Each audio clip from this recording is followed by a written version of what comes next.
जय हिंद। मैं राहुल सिंह राजा स्वागत करता हूं आपका मेरे यूट्यूब चैनल पर। दोस्त, जैसे कि हम एसएससी सीएचएसएल के बेस्ट क्वेश्चंस कर रहे थे 2024 के, है ना। और ये क्वेश्चन शिफ्ट वाइज कर रहे हैं, ठीक है। तो बिल्कुल जो सिंपल क्वेश्चन है, जो देख के ही हो जाने वाले क्वेश्चन, तो उनको मैंने नहीं लिया है, ठीक है ना। और जो थोड़े से भी हैं मतलब करने लायक, तो उनको मैंने ले लिया है, ठीक है। सिंपल इसमें भी है, लेकिन वो क्वेश्चन नहीं होंगे जो बिल्कुल देख के हो जाए, ठीक है। चलिए, बोला गया है कि ओ केंद्र और चाप पी क्यू आर ओ पर 240 का कोण अंतरित करता है। पी क्यू को ए तक बढ़ाया जाता है, ए क्यू आर की माप बताओ। तो ये एक सर्कल है, ड्रॉ कर लेते हैं जरा। देखो, इस प्रकार से एक सर्कल बनाया, ठीक है। पी क्यू आर एक क्या है, चाप है, बना देते हैं पी क्यू और आर, ठीक है। और ये ओ पर जो है मतलब बहुत बेकार बनता है, ऐसे एक सेकंड टेक्नोलॉजी का उपयोग किया जाए। देखो, ये हो जाए ना, ये ओ पर जो है एंगल बनाते हैं, ठीक है। चलो, इससे तो अच्छा मैं ही बना देता। देखो, पी क्यू आर, तो ये वाला एंगल जो दे रखा है 120 दे रखा है, कितना दे रखा है 240, सॉरी, है ना। कितना दे रखा है 240। तो देखो, अगर ये 240 है तो आप जानते हैं, अरे अरे हट जा रहा, ये 240 है। ये वाला अगर मैं यहाँ से लाइन खींच दूँ एक यहाँ तक, तो आप जानते हैं ये भी रेडियस है, ये भी रेडियस है। तो अगर ये थीटा होगा तो दोस्त ये भी कितना होगा, थीटा, ठीक है। अगर ये थीटा तो ये भी थीटा, ठीक। अब मुझे एक चीज़ समझा दो, और वो क्या, वो ये है कि अगर ये मान के चलो ये वाला अंदर से 240 है, तो बाहर से कितना होगा, बाहर से होगा 120, क्योंकि पूरा 360 का होता है। अगर ये पूरा 360 है, अच्छा एक ये आगे तो बढ़ाया ही नहीं है, ए क्यू आर को ए तक बढ़ाया जाता है, पी क्यू को ए तक बढ़ाया जाता है, इस प्रकार से ए तक। तो ये वाला एंगल आपसे पूछा है ए क्यू आर, वही मैं कहेंगे, मैं क्वेश्चन देखा यार, है ना। ये पूछा है आपसे, देखो सिंपल है यार, फिर भी आंसर आएगा ही, है ना। आंसर जाएगा कहाँ, अगर ये 120 डिग्री है, तो आप जानते हैं ये वाला एंगल इसका ठीक आधा होगा। तो ये कितना हो जाएगा, ये हो जाएगा 60। अगर ये 60 है तो बता दो मुझे, तो फिर ये कितना बच गया, ये कितना बच गया। तो आप बोलेंगे सर ये बच गया 120, क्योंकि पूरी लाइन, सीधी लाइन पर जो एंगल बनेगा कितने का होगा, 80 डिग्री का होगा, तो 180 का होगा, है ना। सही किया है ना भाई। हाँ, खत्म है सवाल, ठीक है। तो 120 डिग्री। चलिए नेक्स्ट क्वेश्चन।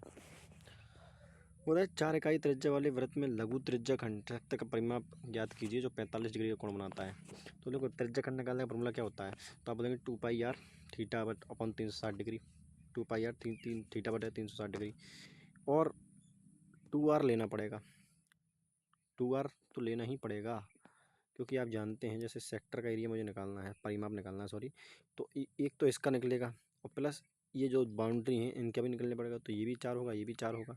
तो 2 आर लिख सकता हूँ, प्लस 2 पाई आर, तो इंटू 22/7, पाई की वैल्यू रखनी है तो रख लो, 2 पाई आर, आर कितना है, आर 4 है, और थीटा थीटा अपन 360 डिग्री, तो 45 से कम 45, 45 दूनी 90,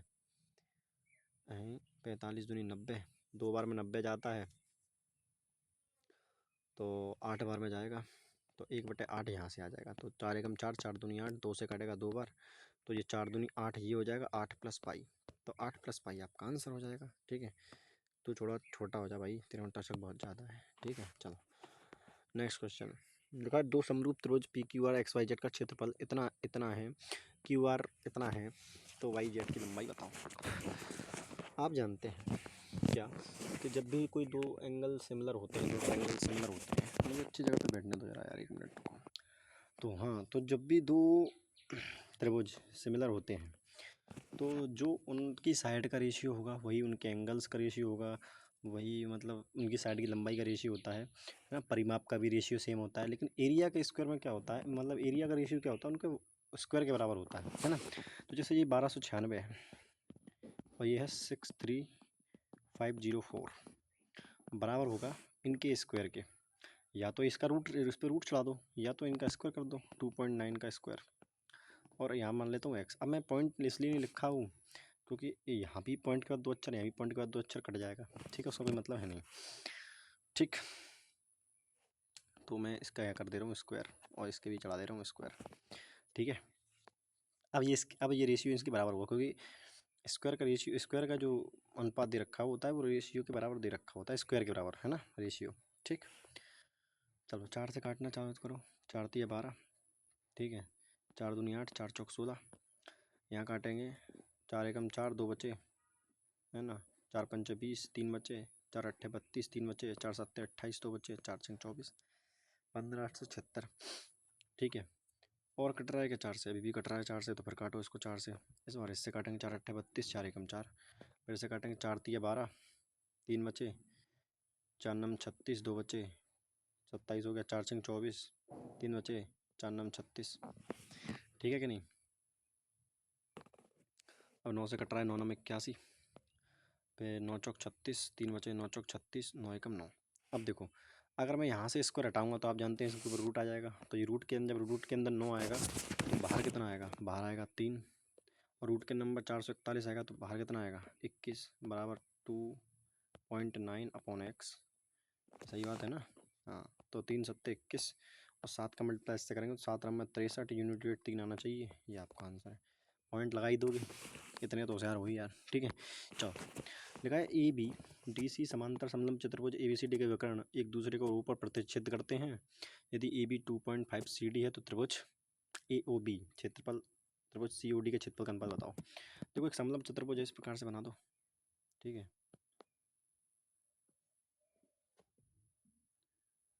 बोला है कि ये जो हैं एक दूसरे को ऊपर काटते हैं डायगोनल्स, तो ऐसे बना दे के बनाते जाओ। A B C D, A B C D, और ये होगा ओ, ठीक है। बोला है कि A B ratio C D का जो है 55 25 5 दूनी 10 है, यानी ए बी 5 होगा, सी डी कितना होगा? 2। तो ए बी 5 आ गया, सी डी कितना हो गया? 2। अब बोल क्या रहा है? तो त्रिभुज ए ओ बी, त्रिभुज ए ओ बी और त्रिभुज सी ओ डी के क्षेत्रफल का अनुपात करें। अरे यार देखो, जब भी ऐसे सिमिलर हो, देखो पैरेलल बोल दिया ना बस, तो जब भी पैरेलल होगा तो क्या होगा? जो इनकी साइड का रेशियो होगा उसका स्क्वायर कर दोगे तो उनका क्या होगा? एरिया का रेशियो आ जाएगा। तो अगर इसका निकालना है तो 5 का स्क्वायर 25, ऊपर वाले का निकालना है 4। ये आपका आंसर, ठीक है भाई। Next question. ये तो बहुत बार क्वेश्चन कर चुके हैं ना, बहुत कॉमन क्वेश्चन हो गया है। एक सेकंड, कॉल आ रहा है क्या? चलिए, देखा M comma N square plus three का व्युत्क्रम अनुपाती है। यदि एन 3 है होने पर एम 3 होता है। एन स्क्वायर 69 होने पर एम का मान बताओ। देखो, व्युत्क्रम अनुपाती है तो आप बोलेंगे ये प्रोपोर्शनल साइन लगाएंगे, यहाँ पर आएगा एन स्क्वायर प्लस 3, ठीक है। तो आप जब इक्वल का साइन लगाते तो कोई ना कोई प्रोपोर्शन लेना पड़ता, मैं अकेले लेता हूँ हर बार। तो एन स्क्वायर प्लस 3, ठीक है। अब बोला है कि जब एन 3 है तो एम भी 3 है। तो देखो, तो मैं रखूँगा यहाँ 3 आएगा, तो ये के, ये कितना आ जाएगा? एन 3 का स्क्वायर 9 प्लस 3, 9 3 12 3 36, नहीं के की वैल्यू जो आ गई मेरे पास वो कितनी आ गई? 36। अब बस के की वैल्यू 36 आ गई, बस आंसर निकल आएगा। बोला एन स्क्वायर 69 है तो एम कितना होगा? दोबारा से इसकी क्वेश्चन रखेंगे तो एम मुझे निकालना है, के की वैल्यू मुझे पता है 36 है, एन स्क्वायर की वैल्यू मुझे पहले से दे रखी है, इस बार 69 है और प्लस 3 आ रहा था। 69 और 3 कितना होता है? 72। 36 एकम 36, 36 दूनी 72, तो एम की वैल्यू जाएगी 1/2 आ जाएगी। इस बात से सहमत? बिल्कुल निकल जा भाई। चलो, एक बोला है एक लुटेरा 5 PM पर एक आदमी का बैग चुराता है। अच्छा देखो, यहाँ से जो क्वेश्चन स्टार्ट हुए ना, ये आपके होंगे 4th शिफ्ट होगी 1 जुलाई की, है ना। 4th शिफ्ट 1 जुलाई की। उल्टा क्वेश्चन करवा रहा हूँ मैं, तो 1 जुलाई की पहली शिफ्ट यहाँ से चालू है, और वो जो है इससे पहले वो अगली शिफ्ट है, अगली पहली शिफ्ट है मॉर्निंग की, जो 2 जुलाई को हुआ हो या 3 जुलाई, जब भी हुआ, ठीक है। मतलब एक लुटेरा 5 PM पर एक आदमी का बैग चुराता है। 10 किलोमीटर की दौड़ शुरू करता है। एक पुलिसकर्मी 5:12 पर एक लुटेरे के बारे में सूचित किया जाता है। वह 15 किलोमीटर चाल से साइकिल के चोर का पीछा करता है। किस समय पुलिसकर्मी बहुत सिंपल क्वेश्चन, देखो एक बात बताओ। मैं बोलूँ इसकी चाल कितनी है? 10 किलोमीटर बराबर, यानी 60 मिनट में कितना जाता है भैया? 10 जाता है। तो 1 मिनट में कितना जाएगा? 10/60 जाएगा। 12 मिनट में कितना जाएगा? क्योंकि 12 मिनट बाद सूचित किया गया ना पुलिसकर्मी को, यानी 12 मिनट तक केवल चोर भागता रहा। तो एकदम 6 6 दूनी 12, यानी 2 किलोमीटर वो जा चुका है। अब इनके बीच की डिस्टेंस कितनी होगी? 2 किलोमीटर। अब यहाँ से पुलिस वाला भागेगा, यही भागेगा, तो स्पीड कितनी रह जाएगी? Relative speed 5। तो इतना टाइम लगेगा। अब मुझे चाहिए मिनट में आंसर, तो मैं 60 से कर दूंगा मल्टीप्लाई, 5 से 12, 12 दूनी 24, यानी 5:12 से 24 मिनट और लगेंगे उसको चोर को पकड़ने में। तो 12 से 5:36 पर पकड़ लेगा, है कि नहीं भाई? ठीक है, नेक्स्ट क्वेश्चन। आह बोला है केंद्र सी पर वृत्त दिया गया है, ए बी डी परिधि पर बिंदु है ए बी सी का मान बताओ। ए एंगल ए बी सी यानी एंगल बी पूछा है, एंगल ये वाला एंगल पूछा है क्या? अरे सिंपल है। देखो भाई आप जानते हो किसको, मुझको नहीं, एक चीज़, क्या अगर मैं इसको इससे मिला दूँ चुपके से, तो आप बोलेंगे अगर सर ये 33 डिग्री है, क्योंकि ये भी रेडियस है ये भी रेडियस है, तो ये भी 33 डिग्री हो जाएगी चुपचाप से, है कि नहीं? अगर ये 126 है तो ये वाला एंगल इसका आधा होता है, तो ये कितना आ जाएगा? 2 छंग 12 और 2 3 ये 63 हो जाएगा। 63 में 33 ये ले गया तो बचा कितना? 30। अगर ये 30 है तो इसको भी 30 होना पड़ेगा, क्योंकि ये भी रेडियस ये भी रेडियस। ऑप्शन है क्या 30? ये रहा, ठीक है। Oh my God. चलो नेक्स्ट क्वेश्चन। लिखा है 2020 में एक शहर की जनसंख्या हटाओ में वार्षिक रूप से 7.5% की वृद्धि होती है, शहर में जनसंख्या कितनी होगी? देखो 7.5% दिख के ही आना चाहिए, 3/40, मतलब कि अगर 40 रही है तो कितनी होगी? 43। अब 2 साल तक बढ़ी है तो स्क्वायर कर दो, ये आ जाएगा 16,000, नहीं 1600 आ जाएगा, 4 चौक 16, पागल है क्या? अब यहाँ पे लिखो 500000 बनाना है, और ये लिखो 43 × 43, इसका जो स्क्वायर होता है वो क्या होता है? 49 आता है, 1849। कितना आ जाएगा? 1849। ख़त्म हो गया सवाल, 1849। देखो 2 जीरो से 2 जीरो ये काट दो, मैं 4 चौक 16 से पहले काटूंगा इसको, तो 4 एकम 4, 2 बचेगा 4 दूनी 8, 2 बचेंगे 4 पंचे 20, 0 0 0 0 पे ला दो, फिर से 4 का काटो, 4 3 12, 4 एकम 4, 2 बचे 4 दूनी 8, 4 पंचे 20, अब 9 पंचे 45। ओ माय गॉड, 9 पंचे 45 मतलब करना पड़ेगा क्योंकि सबके लास्ट में आ रहा है, तो 3125 × 1849, इसका मल्टीप्लाई करना पड़ेगा। देखो मैंने आपको मल्टीप्लाई करना सिखाया है, अच्छा मैंने नहीं सिखाया सॉरी, आता ही होगा आपको। तो कैसे करते हैं, अगर मुझे पीछे के डेट ही देखने हैं तो देखो मैं पहले यहाँ से मल्टीप्लाई करूँगा 9 का, 9 पंचे 45, हाथ लाई 4, अब 9 का करूँगा, 9 दूनी 18, यहाँ 4 पंचे 20, 18 और 20 कितना हो गया? 38, 38 में 4 जोड़ूंगा 42, 25 आ गया, रेडिया। अब आएगा यहाँ पर कितना? 4। अब देखो अब 9 का करेंगे, 9 एकम 9, ठीक है, फिर 4 करेंगे, 4 दूनी 8, ठीक है, फिर 8 पंच 40, 40 और 4 ये, तो 9 4 13, 13 और 8 कितना होता है? 13 और 8 21, 2 6 61, तो 1 आना चाहिए, 125। और बेटे हासिल आएगी 6। देख रहा हो कितना खतरनाक है, 125 तक भी चला गया। अब देखो, अब फिर से करेंगे इससे कैसे? 9 9 3 27, फिर 4 एकम 4, वो कितना आता? हासिल कितनी आई थी यार? हाँ 6, ठीक है, फिर 8 दूनी 16,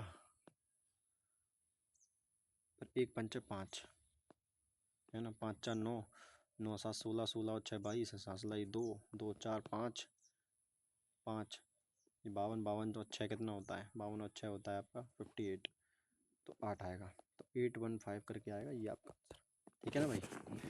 चलिए नेक्स्ट क्वेश्चन। मतलब किसी संख्या को 2 3 5 7 से क्रमिक रूप से भाग देने पर क्रमशः 1 4 0 और 5 से इस पर प्राप्त होता है। यदि उस संख्या को क्रमिक रूप से 7 5 3 2 से भाग दिया जाए तो शेषफल क्या प्राप्त होगा?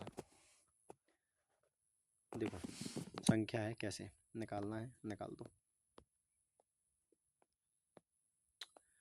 बोला गया है क्या है कि किससे दिया है? 2 3 5 7 से, और बचता कितना? 1 4 0 5, तो 7 5 12 होता है, 12 पंच 60 और 0 जोड़ेंगे तो 60 आएगा, 60 थी 180, 184 आ जाएगा, है ना। क्या जानते हो ना क्या करना होता है? इसको इसमें जोड़ो, यहाँ लिखो, फिर इसका मल्टीप्लाई 12 पंच 60, 60 में जो आया उसको एक उसमें जो जोड़ दो, तो 0 था, तो 0 आ जाएगा 60, ठीक है। तो 184 दूनी 9, 18 दूनी 36, 4 दूनी 8, 168, 169,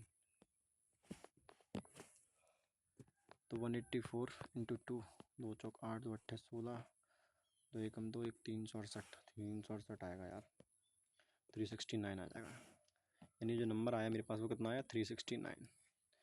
पहले अभी तक जो सवाल आया वो केवल यहाँ तक था, और इस सवाल को थोड़ा सा उसने बढ़ाया, ठीक है, तो 369 आ गया। अब क्रमिक रूप से बोला इनसे भाग दिया जाता है तो शेष फलों का योग बताओ। अब जो शेष फल बच जाता है ना उनका योग देखना है। तो देखो कुछ नहीं करना, शेषफल को छेड़ना नहीं है, पहले किससे डिवाइड देना, 7 से। तो 7 से, 7 पंचा 35, 1 बच गया, ये आ गया 19, ठीक है। फिर 7 दूनी 14 जा रहा है, हाँ 14 में से 5 बचेगा, तो यहाँ शेषफल कितना आ गया 5। अब उठाओ 52 को, 52 में डिवाइड दो किससे, 5 से। ये 5, ये वाला 5 नहीं है, ध्यान रखना, ये 5 है, ये वाला 5। तो 5 धम 50, 2 शेषफल आएगा, मुझे पता है, इसको यहाँ छोड़ दो। अब उठाओ 10 को, जब 10 से डिवाइड दोगे किस में, 3 से, तो 3 3 का 9, 1 बचेगा, इस 1 को यहाँ छोड़ दो। अब तीनों कटाओ, 3 में जब 2 से डिवाइड दोगे तो 2 एकम 2, कितना बचेगा, 1 शेषफल बचेगा, है ना। तो 1 और 1 2, 2 और 2 4, 4 5 9, बस कितना आगे आंसर आ गया 9, ठीक है। बारिश आ रही है क्या, कपड़े डले यार। चलो जल्दी जल्दी करते हैं। तो भाई एक कंपनी किसी खास उत्पाद पर 25% की छूट दे रही है। अनुराग स्टोर पर गया, वो एक ऐसा सौदा खोजने की कोशिश कर रहा है जिसमें वह कम से कम 390 रुपये की बचत कर सके। यदि प्रत्येक वस्तु का मूल्य 340 है तो न्यूनतम वस्तु बताओ। देखो 25% का छूट मतलब एक 340 की अगर मैं एक वस्तु खरीदता हूँ तो मतलब 1/4 बचाऊँगा तो कितना, 4 8 32, 4 5 20, यानी 85 रुपये बचा दूँगा एक वस्तु पे। तो अगर मैं ऑप्शन से जाऊँ तो पहला ऑप्शन 6 5 30 है, हौसला ही 3। अगर मैं 6 वस्ते को खरीदता हूँ तो कितना बचाऊँ, 6 48, 510 रुपये बचा लेता हूँ। लेकिन बचाना कितना है, केवल 390, ये तो नहीं होना चाहिए। अब 6 नहीं हो सकता तो 7 भी नहीं हो सकता, 5 चेक करता हूँ। तो देखो 85 अगर एक पे कमा रहा हूँ तो 5 पे 55 25, 5 40 2 42, 400, हाँ हाँ,